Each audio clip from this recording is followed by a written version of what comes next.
नमस्कार, अखबार रिपोर्टर में आपका स्वागत है। कल जो खामनेई का स्टेटमेंट आया था, उन्होंने जुमे की नमाज के समय अपना जो बयान जारी किया था, वो बहुत ही बैलेंस एक तरह से स्टेटमेंट था।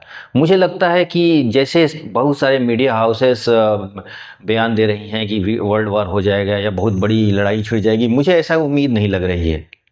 इसकी वजह यह है कि जो इजराइल के ऊपर जो ईरान का मिसाइल था, वो ईरान के जो क्षमता के हिसाब से देखा जाए वो बहुत ही लो इंटेंसिटी का था। इजराइल के पास मिसाइलों की बहुत बड़ी क्षमता है, लेकिन मुझे लगता है कि ईरान ने जो कुछ किया है वो नसरुल्लाह के मरने का एक डैमेज कंट्रोल किया है। यानी एक तरह से उनको अपने इंटरनल पॉलिटिक्स को कूल करने के लिए उन्होंने अटैक किया है। ये एक बैलेंस है, ईरान के हिसाब से एक बैलेंस जो अटैक था। और जो स्टेटमेंट उनका आया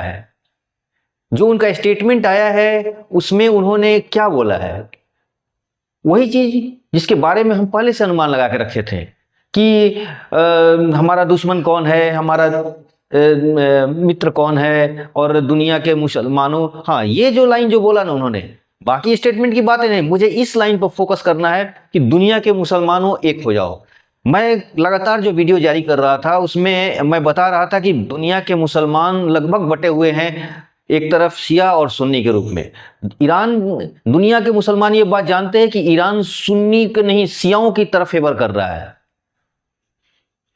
अगर देखा जाए तो हमास के जो लीडर मरे थे उस पर इतना प्रतिक्रिया नहीं आई, लेकिन नसरुल्लाह के मरने के बाद ईरान में प्रतिक्रिया आना शुरू हो गई। इसका मतलब ईरान जानता है कि हम अलग थलग पड़े हुए हैं, मुस्लिम वर्ल्ड हमारे साथ नहीं है। इसलिए उसने एक सेंटिमेंट बयान जारी किया है कि दुनिया के मुसलमान एक हो जाओ। ये बयान इस बात को और इशारा कर रहा है कि ईरान अच्छी तरह जान चुका है कि हमारे साथ कोई मुस्लिम वर्ल्ड नहीं है। इसलिए ये बात जो दुनिया के अलग अलग मीडिया हाउस कह रहे हैं कि वर्ल्ड वार हो जाएगा, तो एक तरह से ऐसी बात नहीं है। हाँ, थोड़ी इकोनॉमिकल देखा जाए तो इकोनॉमी पर इफेक्ट पड़ सकता है। इजराइल अगर पलट के वार किया तो इजराइल भी अच्छी तरह जानता है कि वो भी एक डायरेक्ट वॉर में नहीं घुसेगा। इजराइल भी एक हल्के फुल्के ही एक तरह से दुनिया को मैसेज देगा कि हमने अपने मिसाइल का एक तरह जवाब दे दिया है। हो सकता है कुछ उसके तेल कुओं पर या कुछ रिफाइनरी पर ईरान के वो अटैक करें। इसके तेल बाजार में कुछ इफेक्ट पड़ सकता है, बाजार पर इसका इफेक्ट पड़ सकता है। लेकिन मैं इतना नकारात्मक जिसे मीडिया हाउस और भी बोल रहे हैं कि ईरान में वर्ल्ड वार छिड़ जाएगा, मुझे नहीं लगता। और मेरी बातों को आप नोट कर लीजिएगा, ऐसा कुछ नहीं होने जा रहा है। दोनों देश अच्छी तरह जानते हैं कि डायरेक्ट वॉर में जाने का मतलब नुकसानदायक, दोनों के लिए नुकसान है, दोनों के लिए हानिकारक है। ये दुनिया के तो है, के लिए तो है, वो तो सभी को पता है। इसलिए ये बात कहना कि वर्ल्ड वार छिड़ जाएगा, आप इस पे बिल्कुल घबराइए नहीं, कुछ नहीं होने जा रहा है। एकदम दुनिया जिस तरह ये नसरुल्लाह के मरने के बाद लगा कि ईरान जो है बहुत ही खतरनाक मिसाइलों का अपना यूज करेगा, ऐसा कुछ नहीं हुआ। मिसाइलें जो ईरान ने छोड़ा वो बिल्कुल लो इंटेंसिटी की थी, सिर्फ ये दिखाने के लिए कि देखो नसरुल्लाह का मैंने बदला ले लिया। उसने ईरान ने जो मिसाइलें छोड़ी वो इजराइल को डैमेज करने के लिए नहीं, ना उसको हानिकारक। वो जानता था अच्छी तरह से कि इसका इफेक्ट बहुत बड़ा हो सकता है। अगर इजराइल के ऊपर अगर हम हमला करते हैं तो उसका रिएक्शन बहुत ही खतरनाक हो सकता है। इसीलिए उसने एकदम मामूली से इन मिसाइलों का यूज किया था, जो आमतौर पर उसके सारे लड़ाके जितने वर्ल्ड में फैले हुए हैं उस तरह के मिसाइलों को यूज करते हैं। वो मीडिया उस कुछ भी कहती रहे कि वर्ल्ड वार हो जाएगा, कुछ भी हो जाएगा, ऐसा कुछ नहीं होने जा रहा है। इजराइल भी हमला करेगा, लेकिन बस वही एक मैसेज देने के लिए कि देखो हमने बदला ले लिया है। कुछ उसकी रिफाइनरी या कुछ तेल कुओं पर वो अटैक जरूर कर सकता है, जैसे कि अमेरिका के राष्ट्रपति ने इस तरह का इशारा किया है। तो ये बात नहीं है। जो कल का जो बयान मस्जिद में उन्होंने दिया है जुमे की नमाज के बाद, उस बयान में उसको अलग अलग मीडिया उस अलग अलग बयान उसका अपने हिसाब से उसका एनालिसिस कर रहे हैं। लेकिन मेरा जहां तक अपना अनुमान है कि जिस तरह का उन्होंने खामेनेई ने स्टेटमेंट दिया तो बिल्कुल बैलेंस था। सब वो ये तो कोई भी बोलेगा कि दुनिया का दुश्मन कौन है, दुनिया का शांति की जो की बात करते हैं वो दुनिया का दुश्मन है, लेकिन एक ही लाइन उनका सबसे इंपॉर्टेंट था, वो था दुनिया के मुसलमानों एक हो जाओ। इसका मतलब ये था कि वो अच्छी तरह जानते हैं कि मुस्लिम वर्ल्ड बिल्कुल बटी हुई है, और बटने के पीछे मुस्लिम वर्ल्ड इनकी ये चाल समझ रही है। मुस्लिम वर्ल्ड जानती है कि आप शियों की राजनीति कर रहे हैं, अब शिया के एक तरह से पूरे दुनिया में शिया के मुस्लिमों के लीडर बनाना चाहते हैं, शियाओं को। आप चाहते हैं कि पूरे शिया ही मुस्लिम के वर्ल्ड के लीडर बन जाए, यानी ईरान इसके लीड करे। इसलिए उन्होंने इस तरह का बयान दिया है कि दुनिया के मुसलमान एक हो जाओ, यानी मुसलमानों से एक तरह से कहते हैं ना कि जब सब कुछ दांव फेल हो जाता है, एक धर्म की गोटी फेंक दी जाती है। ईरान के सुप्रीम लीडर ने बस एक धार्मिक गोटी फेंकी है, और इस गोटी फेंकने की वजह से ये लग रहा है कि अब मामला कुछ ज्यादा गंभीर नहीं है, और इजराइल भी एक पलटवार करेगा, छिटपुट करेगा, ताकि वो भी एक तरह से दुनिया को मैसेज दे दे अपने इंटरनल पॉलिटिक्स, अपने इंटरनल जो वहां के लोगों को मैसेज देने के लिए, देखो हमने ईरान का बदला ले लिया। कुछ ज्यादा नहीं होने वाला है। खामनेई ने बस इंटरनल पॉलिटिक्स को शांत करने के लिए ईरान पे हमले किए हैं, वो भी एक मामूली सा छिटपुट हमला, जो उनके एक लड़ाके जो उनके वर्ल्ड में जितने फैले हुए उनके गुट हैं, इस्लामिक गुट, वो अक्सर ये करते रहते हैं।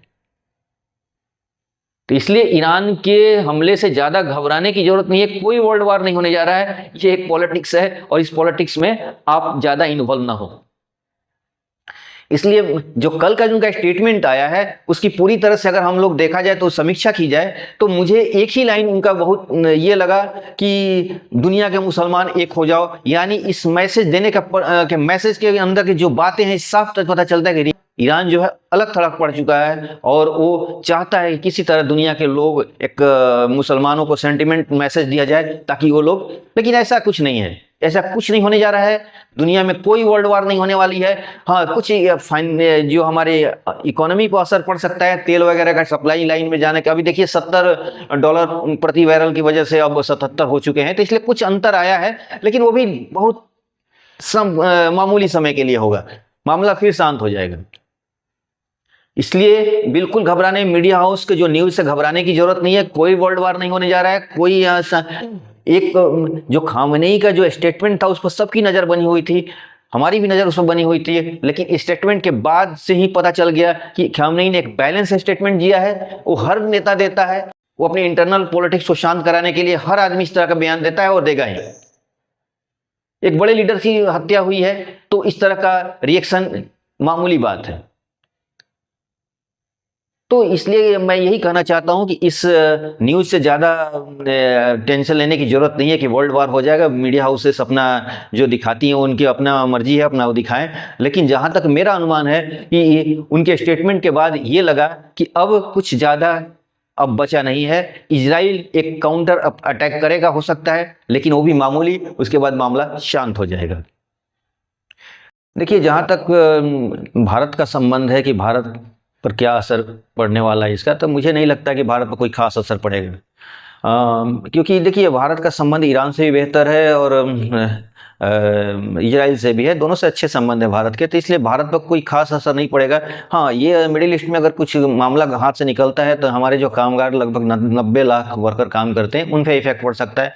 वो वाकई में वो चिंतित हैं, परेशान हैं, क्योंकि क्या हो जाएगा। तो मैं उनको भी मैसेज, जो हमारे वीडियो अगर देख रहे हैं तो उनको मैसेज दूंगा, ऐसा कुछ घबराने की बात नहीं है। एक एडवाइजरी जारी कर दिया है भारत ने कि आप लोग अपने आप को सुरक्षित कर लें, लेकिन ये एक रूटीन वर्क है। एक मैं साफ बता रहा हूं कि ईरान से भारत का संबंध बेहतर है और बहुत अच्छा संबंध है। इजराइल से भी हमारा बहुत अच्छा संबंध है और मिडिल ईस्ट के तमाम देशों से हमारा संबंध बहुत बढ़िया है। तो इसलिए भारत पर कोई खास असर पड़ने वाला नहीं है, हमारे देश पर कोई खास असर नहीं पड़ने वाला है। असर के मामले में जहां तक तेल की बात है, तो हम लोग रसिया से तेल ले रहे हैं, वो भी उतना ज़्यादा ये प्रभावित नहीं करेगा हमारे बाजारों को।